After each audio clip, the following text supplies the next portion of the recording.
जब हम विज्ञान के बारे में सोचते हैं, टेक्नोलॉजी के बारे में सोचते हैं, इनोवेशन के बारे में सोचते हैं, कितनी ही महिलाओं के नाम एकदम से ध्यान में आते हैं। पुरुषों के मुकाबले इस संख्या काफी कम है। चंद्रयान 3 मिशन की ऐतिहासिक सफलता में महिला साइंटिस्ट के योगदान की हर तरफ चर्चा है और होनी भी चाहिए, चाहे वो चंद्रयान 3 मिशन की टीम की अध्यक्षता कर रही इसरो की सीनियर साइंटिस्ट ऋतु करधाल हो, डिप्टी प्रोजेक्ट डायरेक्टर के कल्पना हो, चंद्रयान 2 प्रोजेक्ट डायरेक्टर रही मुदैया वनिथा हो या फिर गगनयान मिशन को लीड कर रही साइंटिस्ट डॉक्टर VR ललितांबिका हो। करीब 54 महिला साइंटिस्ट और इंजीनियर्स अलग अलग रोल्स में इस मिशन का हिस्सा रही हैं। चंद्रयान 3 की सफल लैंडिंग के बाद डिप्टी प्रोजेक्ट डायरेक्टर के कल्पना ने क्या कहा था, वो भी आप सुन लीजिए। It's the most, as I said during my speech, it's the most memorable moment of our life. Not only for me, for my team, Chandrayaan 3.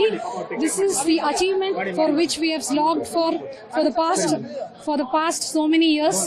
This is what we have strived for the past so many years. Whatever we have targeted, we have achieved it on dot. It was like a simulation what we have seen in real time.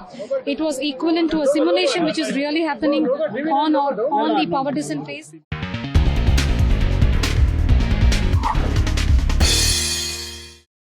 नमस्कार, मेरा नाम दिव्यांशी सुमराव है। आप देख रहे हैं दी Lallan top का महिलाओं से जुड़ा खास प्रोग्राम ज़नाना रिपब्लिक। मेरे साथ है इंडिया टुडे के एग्जीक्यूटिव एडिटर, मेरी को होस्ट प्रीति चौधरी। एक बार फिर से स्वागत है प्रीति आपका।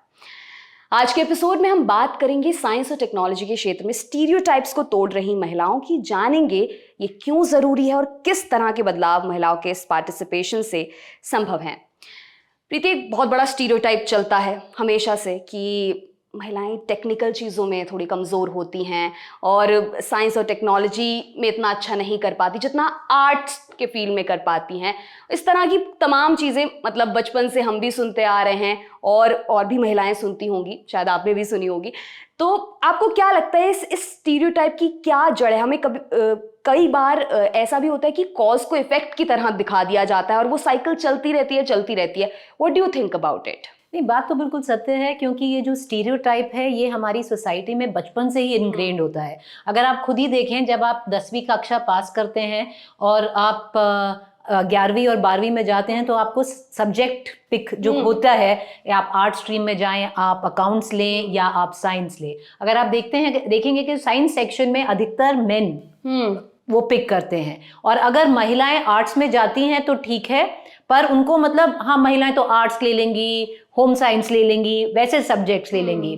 बहुत कम महिलाएं और आप खुद भी ये होता है कि बहुत कम महिलाएं और बहुत कम लड़कियां साइंस के लिए ऑप्ट करती हैं। और एक ही ना, ये रिवर्स स्टीरियोटाइप भी हो जाता है, क्योंकि अगर कोई लड़का आर्ट्स के लिए ऑप्ट करता है तो अरे ये क्या करेगा बड़े होकर। मतलब आप डायरेक्टली एक सवाल कर देते हो कि तू आर्ट्स ले रहा है, तू क्या करेगा, मतलब तेरा क्या फ्यूचर है। पहले ही आपने उन डब्बों में डाल दिया है कि महिलाओं के लिए ठीक है आर्ट्स, महिलाओं के लिए बहुत बढ़िया है, क्योंकि अल्टीमेटली उन्हें घर गृहस्थी संभालनी है या टीचर का कोर्स करना है या कोई वही जो करियर ऑप्शंस हैं। अगर आप बचपन से अपने बच्चों में नहीं इनग्रेन करोगे, उससे अगर हम थोड़ा पीछे जाएं कि 10वीं कक्षा के बाद में क्या होता है, जब आप अपने सब्जेक्ट्स पिक करते हैं, उसके पहले जाएं, जो प्रेशर होता है एक लड़के पे साइंस मतलब लेने का और जो एक लड़की पे बहुत अलग होता है। लड़कियों पे प्रेशर नहीं होता है इतना कि आप साइंस पिक करें, आप अकाउंट्स पिक करें।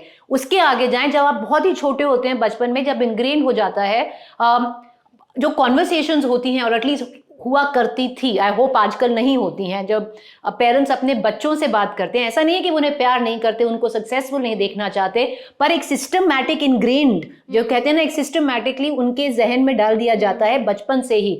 जब छोटे, अगर एक लड़की होगी एक लड़का होगा, छोटे बच्चे से पूछोगे बड़े होके क्या बनोगे बेटा, अगर पूछते हैं तो मतलब उस वक्त ऐसा होता है कि आप एक्सपेक्ट करते हो कि लड़का डॉक्टर बनेगा, इंजीनियर बनेगा, साइंटिस्ट बनेगा, ऐसी चीजें, या आर्मी में जाएगा, एक्सपेक्ट करते हो। लड़की के लिए ठीक है, जो भी मतलब उस पर इतना वो नहीं होता कि अरे तुम क्यों नहीं बनोगे वो, मतलब ठीक है, मतलब वो नहीं होता है। टीचर बनना चाहते हो, बहुत बढ़िया टीचर बनोगे, बहुत बढ़िया, सेफ जॉब रहेगी, जो भी मतलब जो स्टीरियोटाइप महिलाओं के रोल, अगर मैं उस बात पे आ जाऊं तो ये बचपन से ही इनग्रेन्ड है, तभी स्टीरियोटाइप्स कहलाते हैं स्टीरियोटाइप्स। कि जब ये आगे जाके अगर ये महिलाएं, और ये एक वो कहते हैं ना, अंग्रेजी में एक शब्द है प्रोवर्बियल ग्लास सीलिंग। एक ग्लास सीलिंग होती है जो आप देखते नहीं हो महिलाओं को इन्होंने, जो हमारे साइंटिस्ट, विमेन साइंटिस्ट हैं, उन्होंने वो शैटर कर दी है, वो प्रोवर्बियल ग्लास सीलिंग। क्योंकि आप पता एक मतलब बहुत मुझे ये बहुत मतलब एक स्ट्रेंज लगता है बोलना कि आई फील अफ्रंटेड, या मुझे बहुत बुरा नहीं लगता, मुझे ये एक वो अफ्रंट सा लगता है कि महिलाओं से एक्सपेक्टेशन ही नहीं की जाती है कि ये करेंगी या कर सकती हैं। अरे कर लिया, ऐसा ऐसा, अरे देखो महिलाएं वैज्ञानिक हैं, अरे देखो महिला विज्ञान के स्फीयर में कितनी आगे चली गई हैं। ये मुझे बहुत मतलब मुझे एक्चुअली बहुत अच्छा नहीं लगता, क्योंकि उसमें क्या होता है कि आप ना फिर एक पूरी एक महिलाओं को ही आप इतना नम कर देते हो, क्योंकि आप उनसे एक्सपेक्टेशन ही नहीं है कि वो करेंगे, उनसे एक्सपेक्टेशन ही नहीं है वो इतना एक इतनी कॉम्प्लिकेटेड फील्ड में जाएंगी जहां पर हम चंद्रयान हमारा मून पे उतरेगा और उसमें महिलाएं होंगी। ये आप उनसे एक्सपेक्टेशन ही नहीं की जाती है बचपन से कि वो ऐसा कॉम्प्लिकेटेड चीजें कर सकती हैं। तो जब महिलाएं करती हैं तो मतलब तभी ये बात आती है कि देखिए उन्होंने ग्लास सीलिंग शैटर कर दी। और मैं मतलब बहुत सारे एग्जाम्पल्स देना चाहूंगी कि छोड़िए ये विज्ञान, अभी साइंटिस्ट हम साफ देख रहे हैं कि एक स्टीरियोटाइप था, यूजुअली माना जाता था महिलाएं इतनी सक्षम नहीं है। अगर आप कॉम्प्लिकेटेड इन स्ट्रीम्स में देखिए, टू बी अ साइंटिस्ट, विज्ञान को देखिए, अभी भी हम एक लड़ाई लड़ रहे हैं कि हमको एक स्टीरियोटाइप बना हुआ है कि महिलाएं सक्षम नहीं है कि वो एक आर्मी, एयरफोर्स या नेवी की कॉम्बैट पोजीशन में ज्वाइन करें। अब एग्जाम्पल्स होने चाहिए and I hopefully in time हमें वो चांस मिले उन एरियाज में भी प्रूव करने का कि देखिए आप हमारी एबिलिटी देखिए, हमारा जेंडर मत देखिए। हम इस पर विस्तार से डिस्कस भी कर चुके हैं जी। और ये कहीं ना कहीं वहीं पर जाता है कि एबिलिटी पर बात हो। एक और चीज़ आती है प्रीति, मैं हार्वर्ड बिजनेस रिव्यू में एक आर्टिकल पढ़ रही थी और यही जो स्टेम फील्ड होते हैं, साइंस, टेक्नोलॉजी, इंजीनियरिंग, मैथमेटिक्स, इसमें महिलाओं के प्रति जो बाइसेस होते हैं जिसके बारे में हमने बात की, यहाँ पर अगर कोई महिला आगे आ भी जाती है और वो काम कर भी रही होती है तो एक बड़ी टाइट रोप सिचुएशन होती है कि आपसे एक्सपेक्ट किया जाता है कि आप अपनी फेमिनिन जो एस्पेक्ट्स हैं उनको भी रखें, लेकिन ज़रूरत वहाँ पर वो मैस्कुलिन चीज़ों की भी रहती है। तो महिलाएं बड़ी कंफ्यूज होती हैं कि इसे चुनूं या इसे चुनूं, वर्क लाइफ बैलेंस चुने या फिर पूरा टाइम 24-24 घंटे वहाँ पर काम करना है, उन्हें चुने। एक बार तो इस स्टीरियोटाइप को तोड़कर आगे बढ़ गया, वहाँ सर्वाइव करना कैसा रहता होगा, आपको क्या लगता है? सोसाइटी में आसान नहीं है। अगर आप देखें बचपन में मुझे ही पता है कि जो महिलाएं फुल टाइम काम करती थी, जिनका मतलब मान लीजिए जैसे हमारा है आजकल 8 से लेके 9 घंटे का फुल वर्क डे होता था। आप कुछ भी कह लीजिए, किसी भी घर में चले जाइए, किसी भी तबके के घर में चले जाइए, आप अगर बात करते हैं तो उसको अच्छे नज़रिए से नहीं देखा जाता था। अरे वर्किंग मॉम है, अपने बच्चे को टाइम नहीं दे पाएगी, घर को टाइम नहीं दे पाएगी। जब आप ऐसा ही नैरेटिव सेट कर देते हैं तो उस महिला के लिए कितना डिफिकल्ट होता है, क्योंकि वो अपने आप को भी मतलब इनग्रेन हो जाता है ना आपके जैसे।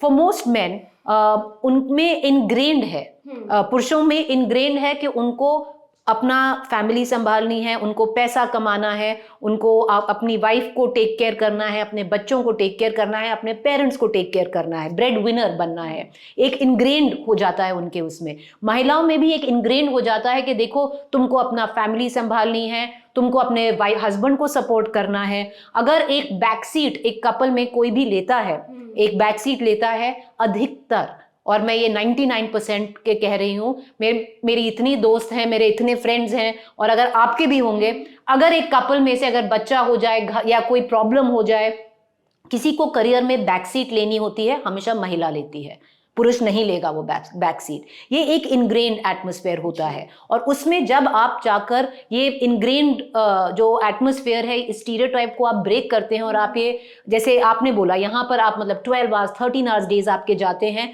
उसमें कितना मुश्किल होगा सर्वाइव करना, क्योंकि उसमें आप along with putting in that extra hour, along with competing in such a highly competitive field, Yes. you are also being judged. आपको जज भी किया जाता है कि आप इतना टाइम उसमें दे रहे हैं। मतलब आप वही, हमने लास्ट टाइम भी इन्हीं की बात की थी, बहुत सारे जो स्टीरियोटाइप्स क्रिएट हो जाते हैं कि अरे ये तो इंटरेस्ट ही नहीं होगा इसको फैमिली लाइफ में। एंड ये होता भी है बिकॉज दीज वुमेन, फिर ये महिलाएं ऐसा नहीं है कि उनको फैमिली लाइफ नहीं चाहिए, ऐसा नहीं है कि उनको शादी नहीं करनी है, पर स्थितियां ऐसी क्रिएट हो जाती हैं उनकी लाइफ में कि बहुत सारी महिलाएं आप देखेंगे जो सक्सेसफुल हैं अपने करियर में, जो बहुत आगे तक पहुंच चुकी हैं, वो सिंगल हैं, क्योंकि सोसाइटी ने उनको ऐसी कंडीशनिंग, ऐसा उनको एक एटमॉस्फेयर दिया ही नहीं है कि उनको वो सपोर्ट मिल सके। और ये उनकी चॉइस पे नहीं है, ये just the society is such कि हम उनको ऐसा एक सपोर्ट सिस्टम दे ही नहीं पाते हैं। जी, बहुत बहुत शुक्रिया प्रीति कि आपने इस मुद्दे पर विस्तार से अपनी राय बताई। हम दर्शकों से भी जानना चाहेंगे कि वो इस पर क्या सोचते हैं। तब तक आप जुड़े रहिएगा दी लल्लन टॉप के साथ। बहुत बहुत शुक्रिया।